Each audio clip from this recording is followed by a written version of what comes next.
All right, man. Ben, what are we looking at on paper today for this stage? An escape. GC guys going to be button heads.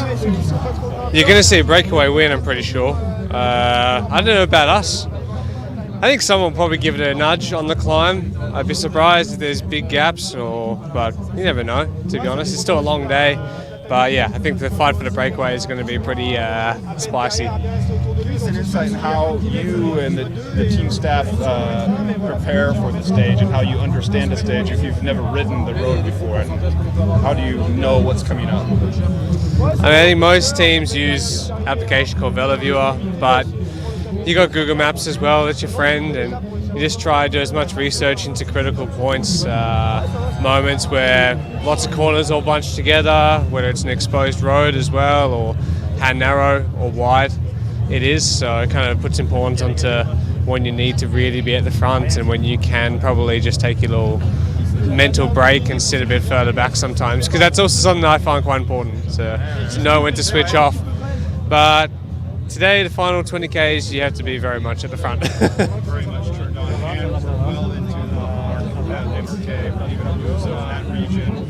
Things around those kind of trap stages where guys can get cracked. What do you know about racing themselves around there? I've done a couple of days the Giro around here. I've done Tirreno the last 2 years, so kind of get a similar vibe. And they're always days, I don't know what it is about these stages, but you always remember them. The stages at Osimo, or I remember a couple of years ago in the Giro, Sagan won an amazing stage on a similar kind of day, but that was much harder.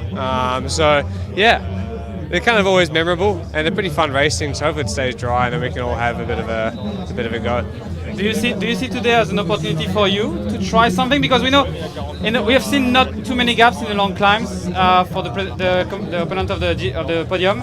Is today maybe a stage where we could have more surprises in that last World 10Ks to go? I'd be surprised. I think the longer climbs so far haven't actually been that difficult.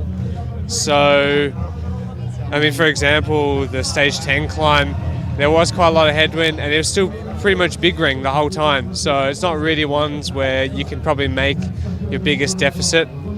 But don't worry, it's the next 4 mountaintops are pretty much all at least 10 to 12% for quite a few kilometers. So there's going to be proper gaps there. Thanks, Ben.